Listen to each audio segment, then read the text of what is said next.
Hello, everybody. Hello. Hi. Thanks so much for being here. Really excited to talk with you guys. Wanted to get started by just sort of reading some of your fancy bios, just so that folks have a sense of who you are if they don't already follow your work, and then we can sort of dive into some questions. So we're going to start with you, Brian. Hi, Brian. Hi there. Excited to be here. Thanks, Claire. Brian Downard is the founder of BD Ventures. Brian helps local businesses turn their online ads into customers and side hustling marketers into full-time entrepreneurs. Through his blog, YouTube channel, and premium content, Brian breaks down what works and what doesn't in digital marketing, paid ads, and productivity so you can fast forward your business without all the guesswork. And then Kirsten. Hi, Kirsten. Hello. Thanks for having me. It's good to be here today. Kirsten Oliphant is a writer with an MFA in fiction who has been blogging for over 10 years. She hosts the Create If Writing, a podcast for writers and bloggers who want to create an online platform without being smarmy. In 2016 and 2017, she was named one of the top 25 social media power influencers in Houston, where she lives with her husband, 5 kids, and 2 Great Danes. She is the author of Email Lists Made Easy for Writers and Bloggers and the creator of the free email course. Hi, Stephen. Hi there. Stephen Shapiro cultivates innovation by showing leaders and their teams how to approach, tackle, and solve their business challenges. In 2001, after publishing his first book, Stephen left his long career at Accenture to become a full-time innovation speaker and advisor to clients around the world. Since then, he has published 4 more books, including his latest, Best Practices Are Stupid, and has spoken to audiences in 50 countries. Today, Stephen continues to focus on transforming the way big businesses improve innovation practices. He currently serves on the board of directors of National Speakers Association and is the recipient of the Certified Speaking Professional designation, NSA's highest earned designation. In 2015, he was inducted into the Speaker Hall of Fame. Stephen, I really want to start with you. You know, we both sort of have dabbled in this world of innovation within corporations. And so I really want to hear kind of your innovation philosophy. Talk to me about what it is and really how it relates to this idea that a lot of what we're looking at these days is broken best practices. Yeah, it's interesting. If you think about the world of innovation, there's a buzzword we tend to use, or a phrase, which is think outside the box. And we sort of use that as shorthand to innovate. The problem is thinking outside the box was just a brain teaser. It wasn't even a real concept.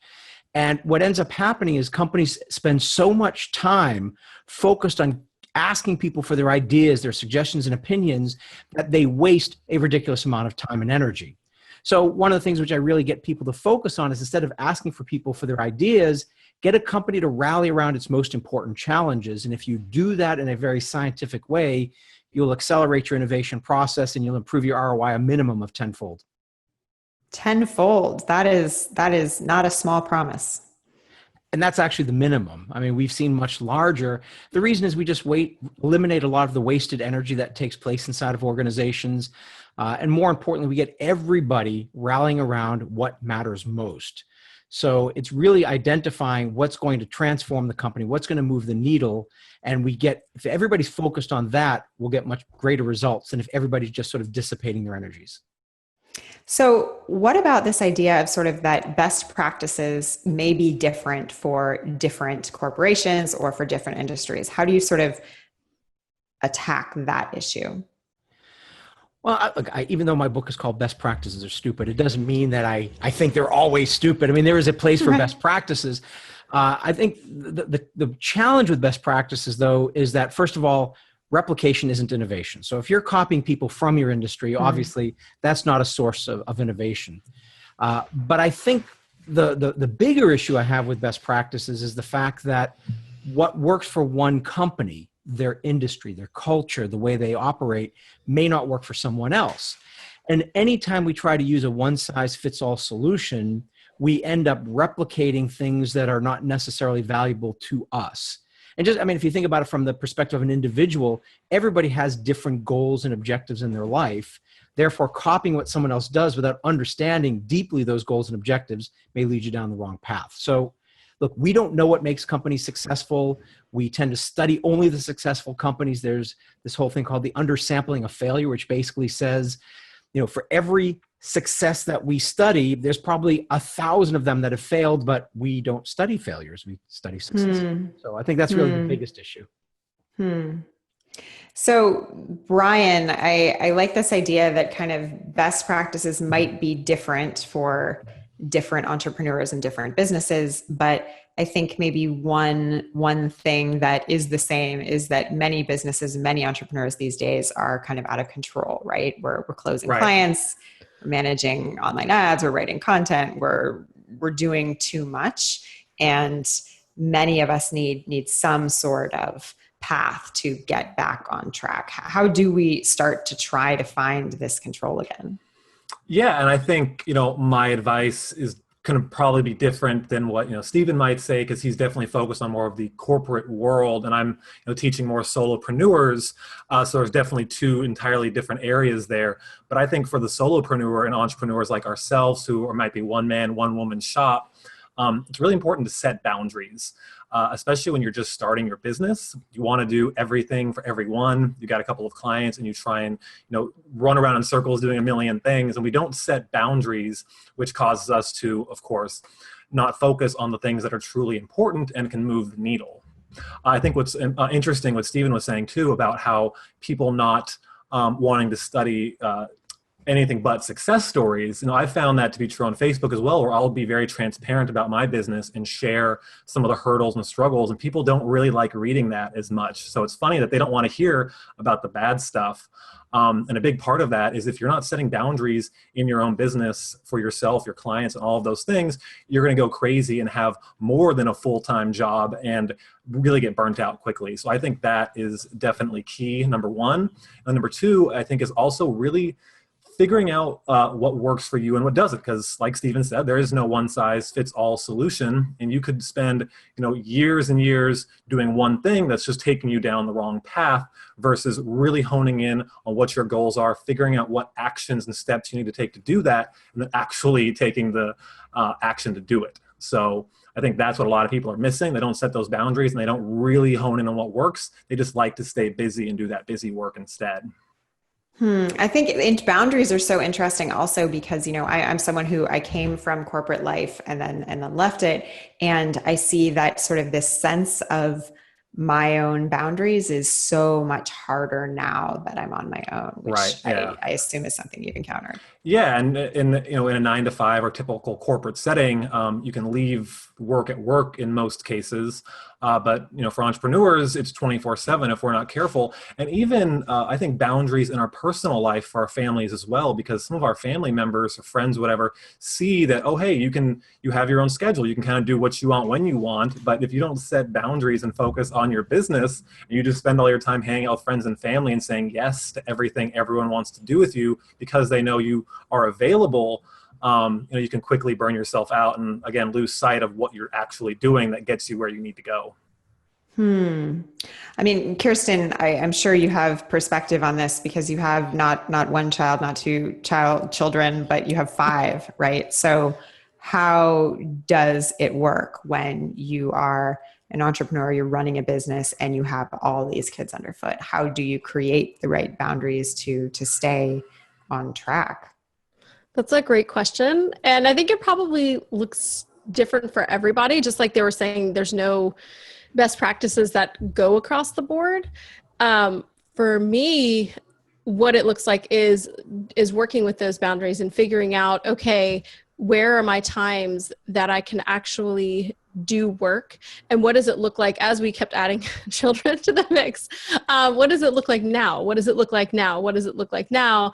And I feel like there's that constant sense of, me having to answer that question of, is this time that I'm putting towards work time that I should be here with kids, or is this time here that I could spend here? And kind of, for me, I carve out certain working times and certain times that I don't work. My kids know that I do work at home, but I try to not have my computer out in the main area. One, because they destroy it. They're 9 and under. The youngest is 7 months, so it'd be gone. But also because I don't want to be plugged in all the time. So I do try to do it. We don't really have nap times because there's just too much happening for that. But I have 2 days a week where everybody's gone. And so those are the days where I work, and I do say no to the family things. And the people are like, let's have lunch. And I'm counting in my head, like, okay, it takes half an hour to get there. Then we'll eat for an hour, then half an hour back. And then my day's gone. So I really am pretty hard and fast on some of those times that I've carved out because they're so few and far between. And I know some people love to get up early. If I get up early, my kids all get up early. They like smell me. I'm really quiet. So it's not that I'm like walking through the house banging around, but they know and they get up. So for me, it's night. And my husband goes to bed pretty early. So like sometimes my office hours are like 10 to 12 at night. And that's just how it works for me. And I think in a few years when we have kids who want to sleep in and that's their thing, because I know that's coming, or I've been told that, then maybe the morning will then become my time. So for me, it's about carving out the time, and it's about the drive too. And I kind of go back and forth and have some seasons where I take time off. But you know, right after having my youngest child, I went back to work pretty quickly in terms of some big things that I was doing and running the podcast and interviews, because for me, it made me feel more human, to do something that wasn't baby, like just nursing a baby, which is amazing and beautiful and wonderful. But I needed to do something that was different. And so that may look different for other people. So it's kind of about your drive too. So for me, the drive is there. It's not just for money, because my money is sort of an addition to our family right now, although my husband's changing jobs, that may change, but it's always been sort of the surplus, like this is extra money. So I don't have to, I can kind of be more free, which is a luxury not a lot of people have. So I'm super thankful for it. But again, it's all about the drive. And I think if for some people that wouldn't look like what it looks like for me. So you have to kind of figure out what's healthy for you, what drive you have, and then where you can carve out those hours and then guard them. So Stephen, I think one of my, one of my challenges when I was working in Silicon Valley in this corporation was basically not having agency in making change within an organization, because an organization was so large, right? And what we're hearing now is, we're hearing how Kirsten sets boundaries and this sort of thing, but how do you do things like that when you are one person in a corporation, right? Well, first of all, I think this conversation about boundaries is fantastic, because the reality is if you look at the brain and how it processes information, we don't like a lack of constraints. We don't like boundaries. If you give somebody a blank sheet of paper and ask them to come up with an idea, the reason why suggestion boxes don't work is because it is actually boundaryless. So positive constraints, the right constraint, can actually have a profound impact on the brain's ability to process information effectively and even innovatively. So I think one of the key things for all of us to do is to figure out what are the right boundaries. And I think the key is to figure out what is it that is most important. So like when I work with large companies, I really work with the executive teams and the leadership teams, but each and every department and each person to figure out how they differentiate. Because if you innovate where you differentiate, if you put your energies into the areas where will truly help you stand out from everyone else, as opposed to trying to treat everything as equally important, then not only do you have boundaries or constraints, but you have ones that will actually give you an order of magnitude greater impact and results than the ones which might just be less important. So innovate where you differentiate and really use that as the way of defining your boundaries. That's really interesting. So does this idea of innovating where you differentiate, can it also work for an individual with their own work? Or do you feel like it has to work at the corporate level? No, I think actually it's very important for individuals. I'm always looking at how do I differentiate myself today, but also I have to ask, how am I differentiating myself in the future? Because the workforce is changing, technology is changing, the world is changing, what people expect and want, that's all changing. And so for me, I need to stay on top of my differentiator. I know when it comes, for example, to my speeches. Look, there are a lot of speakers out there. There are a lot of speakers on innovation. But I know that I differentiate in the fact that I've done this. I led a 20,000 person innovation practice at a major consulting firm. But I also know that the way I deliver my content is a full body experience where people learn by having these epiphanies rather than my just flapping my gums the whole time. So I hone what it is that's going to help me stand out. And then I put all my energy there, and then I partner with other people for almost everything else. Okay, so what do you do to hone your differentiation? What do you do to constantly be sort of pushing the envelope and being better at that one thing you're really good at? So I'd say for me, the two key things that I differentiate in when it comes to my speeches, let's say, is one is my content. So I do have a slightly different perspective than a lot of people when it comes to innovation. So I'm always looking and just checking to make sure what I'm talking about, first of all, isn't what everybody else is talking about. Because if everybody else is talking about it and everybody else knows it, there's no point in my saying the same thing that everyone else is saying. The other thing that I do is I don't actually study what other innovators are doing to a large degree. Whoa. I do is something I call these purposeful tangents. And purposeful tangents is basically where you take a percentage of your time and you study from people from a different but related discipline. So, for example, I love magic. Magic's all about making the impossible possible. Well, innovators want to make the possible possible. So if we can make the impossible possible, that's even better. So I spend more time studying magic and neuroscience and sports performance and areas outside of innovation, blending it with what I know about innovation. That keeps me fresh and relevant because then I have a different perspective than only the people who spend all their time thinking about innovation. I love that. That's such a great concept. And it also sort of explains so much of, why many times if let's say your job is being a writer, you get great ideas or you get new insight when you are doing something in a different area completely. You're reading a book about gardening or, you're doing crafting. That's really fascinating. And I spend a lot of time in a hot tub. I do find, because we also know that when you're taking a shower or you're meditating or doing yoga, the more we engage in activities that are not connected to what we're doing, the brain, the dorsolateral prefrontal cortex, it quiets down. And now we get insights that we wouldn't have had. So I love my hot tub. It's probably where I spend most of my free time. And Disney. I go to Disney World as often as I can. I live in Orlando and I go there and I watch the way they handle everything because there's so much insight in the thought process that went into creating all the different parks at Disney. Wait, just to dig into this tangent a little bit, what do you learn at Disney exactly? Well, first of all, I love the space. So I bring my iPad. I try to go once a week if possible. Instead of going to Starbucks, I go to Disney. But I'm also looking at the way they create customer experiences. So you're waiting in line for a ride.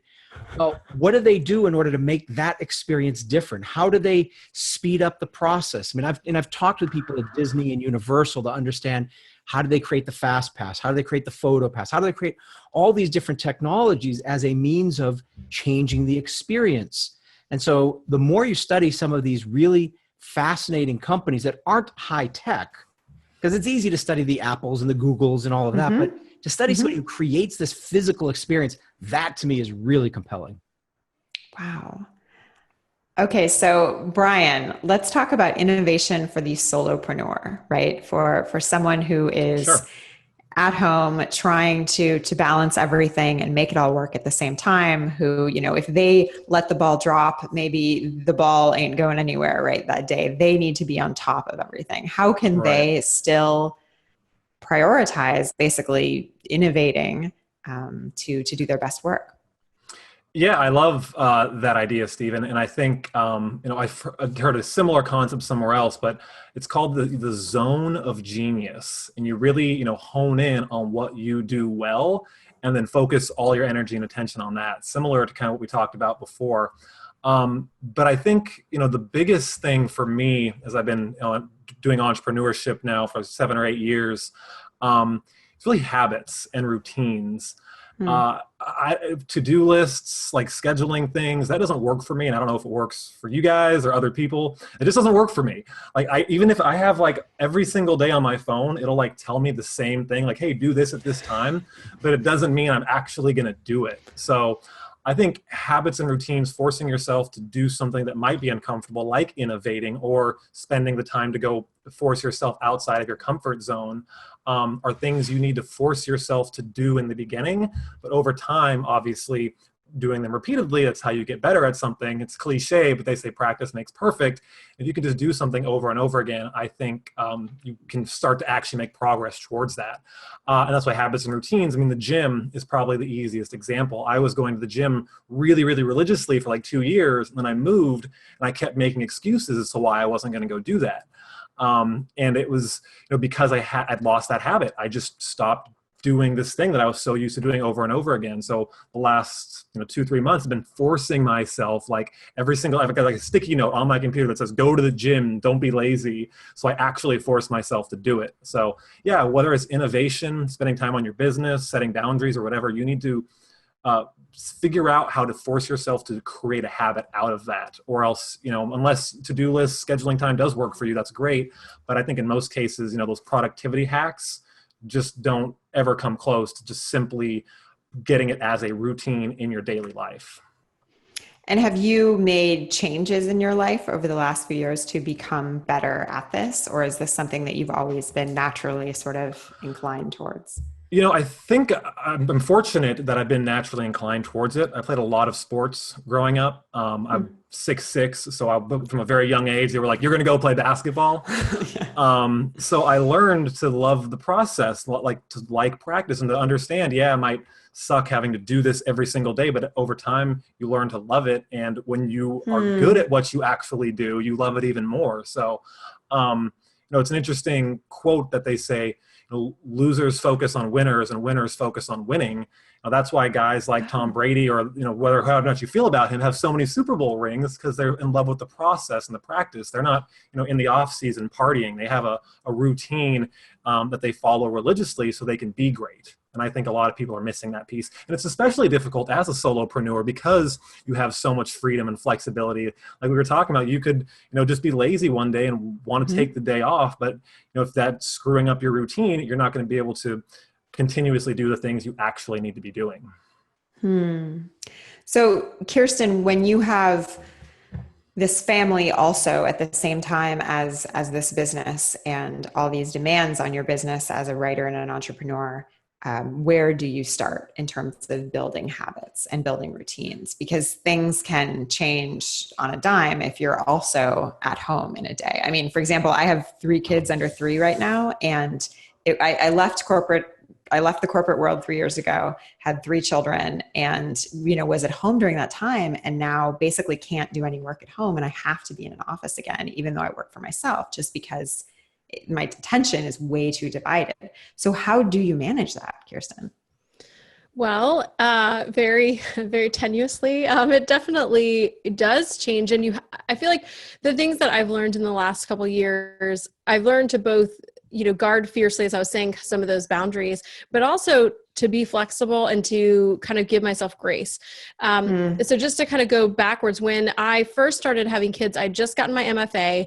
My goal was to come out of there with a novel, pitch it to agents, and get published. And I did all the things except getting published. I got an agent, loved the work, sent it to publishers. They loved it. And then they didn't buy it because it was right at the time that things were getting a little sketchy for the traditional publishing world. And they were like, we're just not taking a chance on a first-time author. Send us your next thing. Well, then I had a bunch of kids. And so, I have this agent who's still there. I send him emails sometimes. I'm like, hey, I might have that book done sometime in the next 7 years.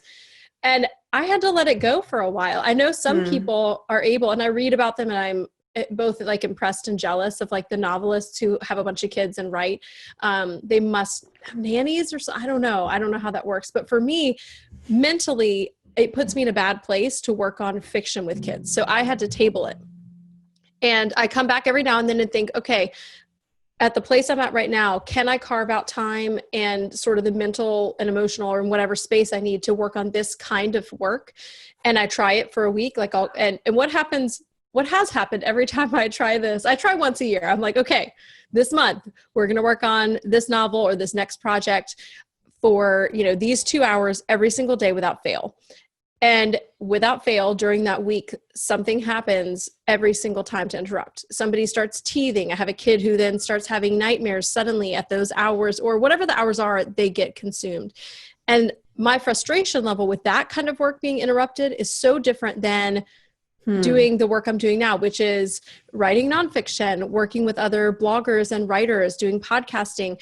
Obviously with the podcasting time, I have to carve out a time where I have like a babysitter. So there's not kids running into the frame, although that has happened during an interview once. But the mental energy is so different for me. So when I try to write fiction and can't, it's super frustrating.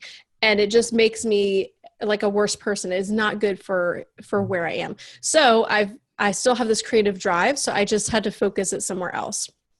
I feel like I kind of lost your question a little bit in there. So I'm not sure if that relates to No, where I we really, started. really love what you said, this idea about basically not being like mentally in the space to write fiction right now, because I think understanding where our energies can be best used at different seasons of life is really essential. And even just within a given day and within, a given morning or a given afternoon, what type of work we can be doing is just so important to know, because otherwise you'll just be banging your head against a wall for a year trying to write a novel that it's not the time for. Yeah. And I hope, the things up there are getting really seasoned. So when I do have that time, it'll come more easily. But I've tried to just embrace the fact that, okay, I'm still creating work. I'm still doing things that I love. I'm still getting satisfaction in this. And it doesn't frustrate me as much. I'm able to, close a window of something and go do something with a kid and come back and be okay with that. Whereas, just for me personally, that sort of fictional dream as I'm writing it, getting interrupted was totally different. And so again, kind of circling back to that idea of best practices, that's going to look so different for everyone. So I think that you kind of have to find what seasons of life you can do which things, and give yourself the grace to say, I've had people say, oh, you're just not trying hard enough to make that space. And I'm like, that's very nice. Thanks. Cause I have tried, and it's not, I've confronted the idea, okay, am I afraid, that experience of not getting that novel published after having all the feedback, because then your novel's dead, right? If they send it to publishers and they say, we like it, we're not buying it, it's done. That's how it works. And so I was like, am I afraid? Is that what's happening, that I'm gun shy? And so I have to confront that and go through that. But no, I really just can't do it right now. And so I think that's important, and knowing no matter what other people think, because I literally have had people kind of tell me that I'm just making excuses. And I've had to say, that's great that you think that. Maybe you're not the best person to be in my life right now if you're going to say those kinds of things. So I have one more question, and it's for you, Stephen, and it relates to this idea of sort of forcing things. And I'm wondering if, because, this word innovation, it's become such a buzzword in the last decade, or I guess longer than that. But in the last decade, we've started to have TED Talks. So now we're all watching TED Talks and innovation all the time. Can you force innovation, whether it's within an individual or within an corporation? Can you do that? Does it work? You can help people become more innovative. I mean, that there is a process to it.